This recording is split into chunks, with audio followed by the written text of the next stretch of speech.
Firstly, I'd like to say that what a magnificent turnout today, people-wise, and this place is looking like a new pin. It's fantastic, and who would have thought that all of this waste can be so neatly presented in a way that people can understand how the system works. As you know, I got involved in worms in 1991. I ended up, buying tubs of worms from a service station, which we always do, and I thought it was ridiculous that I was paying $3 for a tub of worms. Of course, now they're $10 for the same tub with half as many worms in them. But, and of course, I don't do it anymore. But the important thing was I thought I should be able to breed these things, and how to do that was a very difficult thing to pick up on. Information out there, first place you go to would be the ag department. Well, we all know they're a joke. So the next place you would go would be somewhere official, whether it be the CSIRO, no comment. And really, you're battling to find out real grassroots information, something that makes sense. Something that's simple enough for just the average bloke like me, who's just a nobody. I don't have a PhD in anything. I just have a desire, and my heart sort of surrounds itself around worms and their byproducts and waste management. And I do have an affiliation with farmers and the struggles that they put up with day in and day out, trying to battle with Mother Nature. So from my point of view, I got the worms going, and I just literally laid on the ground with them for months and months and months, not all at the same time, but on and off, of course, because I did have to sleep. But the important thing is I wanted to watch what they did, why they did it, how they did it, and what benefit were they to anything in particular. By watching the worms consume different types of foods, I also realised that all of these types of foods that we produce, whether it be in a household or on a farm or in commercial business, as long as it was once living, is consumable. Now, we've all seen that worms don't like oranges, and they don't like onions, and they don't like all these sorts of things. We've all heard those things when we buy, you see those people who have those stackable little worm farms, they put in the backyard and they get all these information. It's all not true. Worms will eat anything that was once living. It just needs to be in a way that they can consume it, because the worms don't actually eat the food. The bacteria in the bed breaks down that food, and the worms consume the byproduct of the bacteria. So knowing that finally and understanding that, I decided to write a book. But I'm not going to plug it, because even I don't have a copy of my own book. So actually I do now, because I bought it on eBay about a month ago. The lady was quite excited when she sent it to me. But anyway, she said we'd just sign it and send it back, but she didn't have another copy to give me. So I thought, no, that's it, you're not getting that. So I kept it. The important thing was that the information I wrote in the book was something so simple that everyone can do it. Everybody can just look at it and go, oh, it's that simple. Because that's how I work. I work on a keep it simple, stupid basis. Because we're not all Rhodes scholars, and we don't need to know the technical information. Like I could say to you, you can use the Yersinia fetida and the Rumbiscus fridella, you can get all the different Latin names. So by writing the book, I was able to give the information out that everyone can just play around with worms. But the beauty of that is too, that I could see a benefit for farmers who create a waste stream. And then, because it's all right to say, but I don't have a piggery, or I don't have a feedlot, I don't have all these types of things that create a pile of manure so I can use.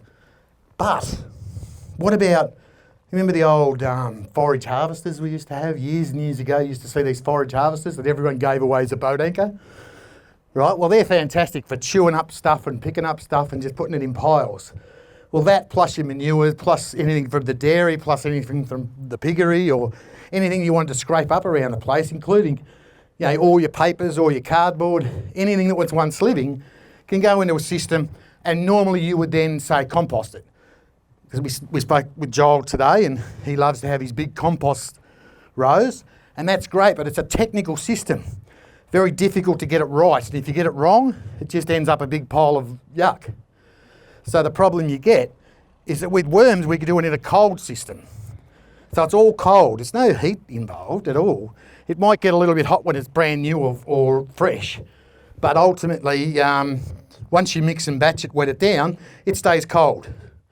And the worms in these rows will consume it at a rate of their own body weight every day. So if you've got really, really big fat worms, the consumption rate is very high. But in these beds here, these beds aren't designed to sell worms. They're just designed to breed worms and have a lot of worms in stock. So you'll see when we open up the bed that they're very small and lots of them. But they consume constantly.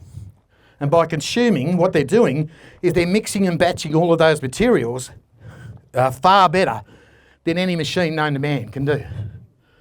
And that's why they'll put on Earth, is to make dead and decaying organic matter new humus and topsoil. So what we do is by farming the way we farm, which we've had no choice, because this is what we're told to do, every time we open up the soil, we get rid of worms. Every time we put something down on the soil, if it's not good for the soil, it kills off the soil quality. And that soil quality is where the worms need to live.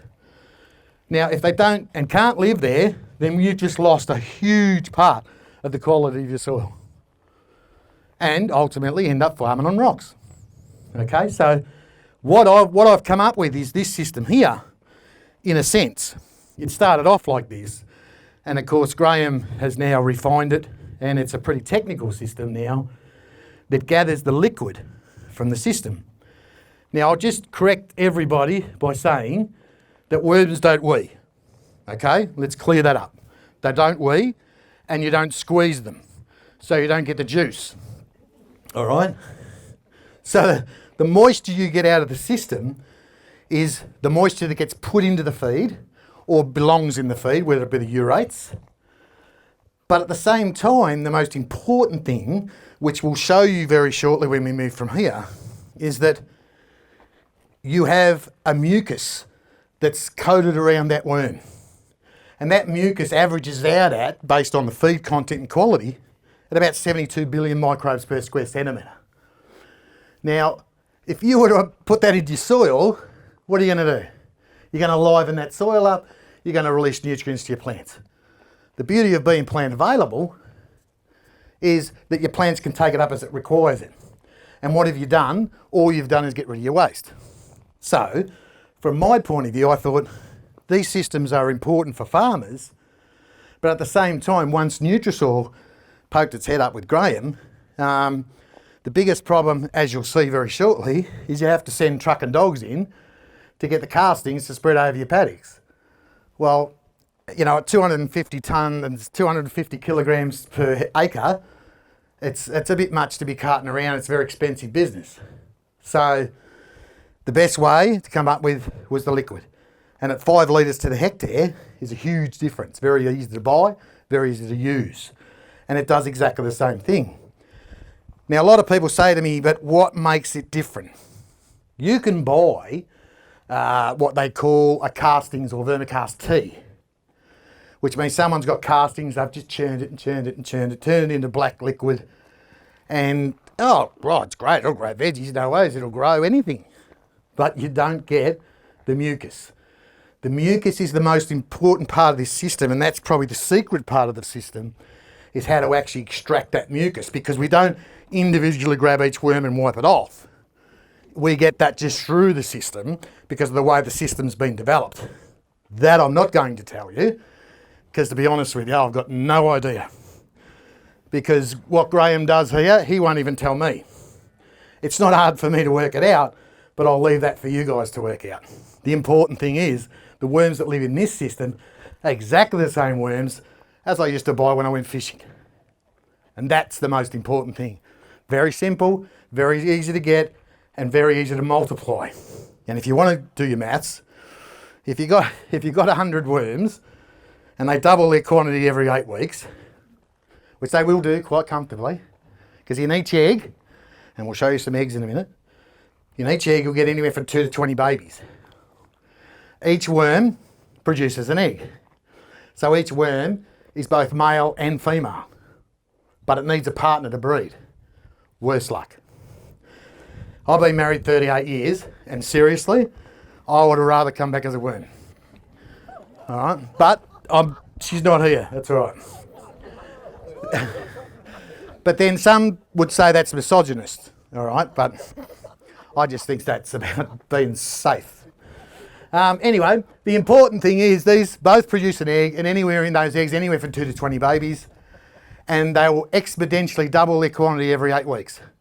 So if someone's got a calculator without having to use my head, it's very easy to work out that 100 becomes 200, 400, 800.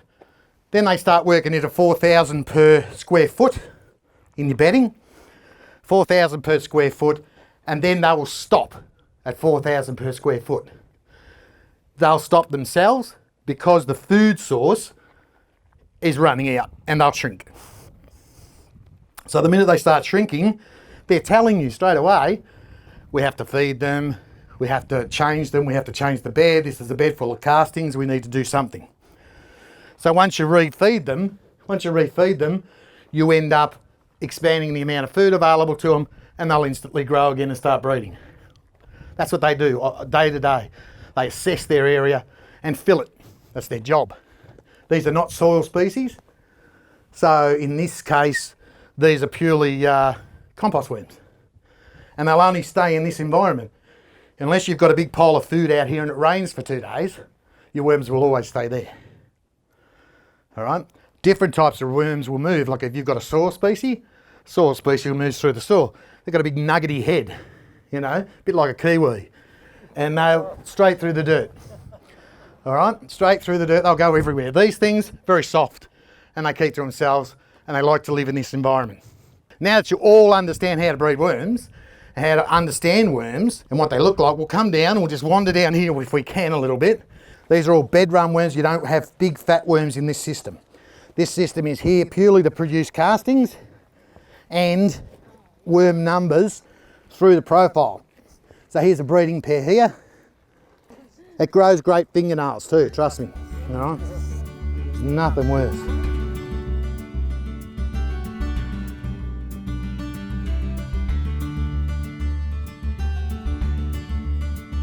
So they pull themselves away, and then each little ring comes off them, closes over their head, picks up egg and sperm on the way off, and then you've got each egg 2 to 20 babies. So that's how you can get that exponential growth.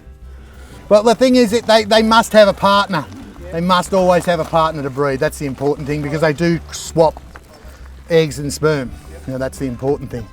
They can't produce their own fertile eggs.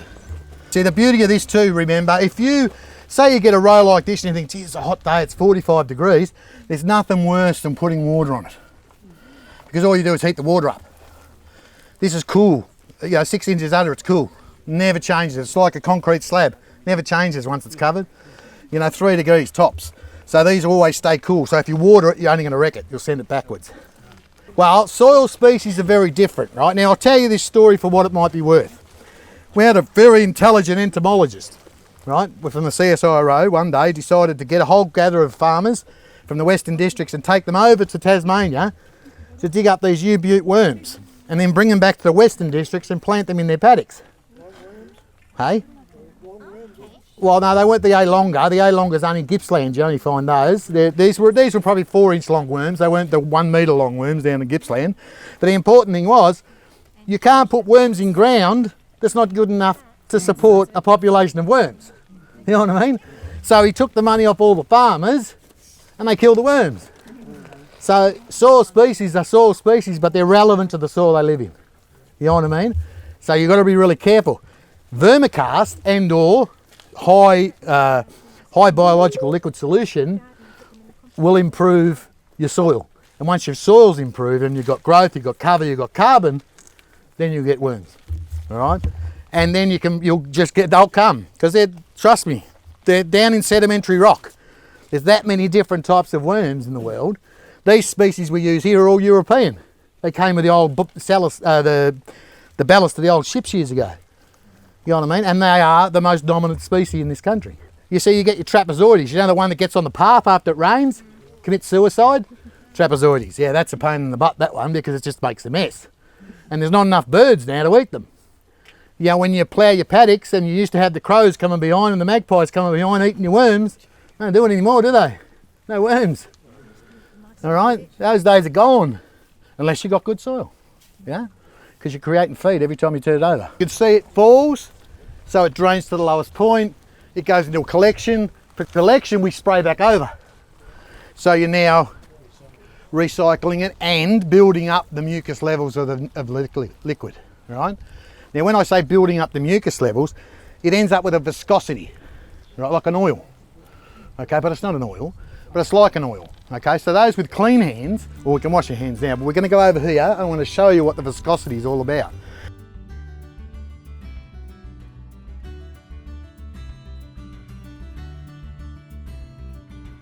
This is liquid solution, NutriSoil. Okay, grab one. I want everyone to sort of share it round, because I want you to stick your fingers in it. No, relax. When you've stuck your fingers in there, I want you to just rub it in your fingers. What do you feel? It's oily, that's good, like it has a viscosity, all right? That viscosity is the mucus from the worms, all right? So now you lick your fingers. It's all right, it's all right, it's good, it's fine. You can't hurt yourself. The important thing is that viscosity is the 72 billion microbes per square centimetre. Give or take a billion, all right? And without that, that's just castings tea. You know what I mean? It's just vermicast that's been mixed in water.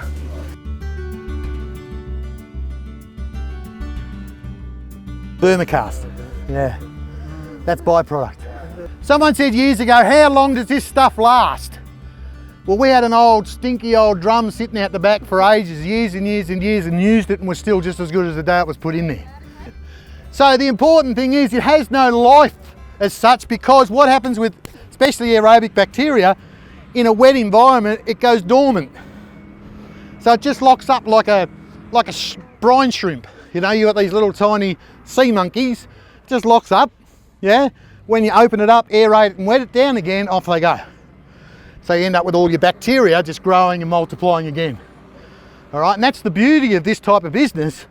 If I wanted to produce this much compost, it would take me at least 12 months.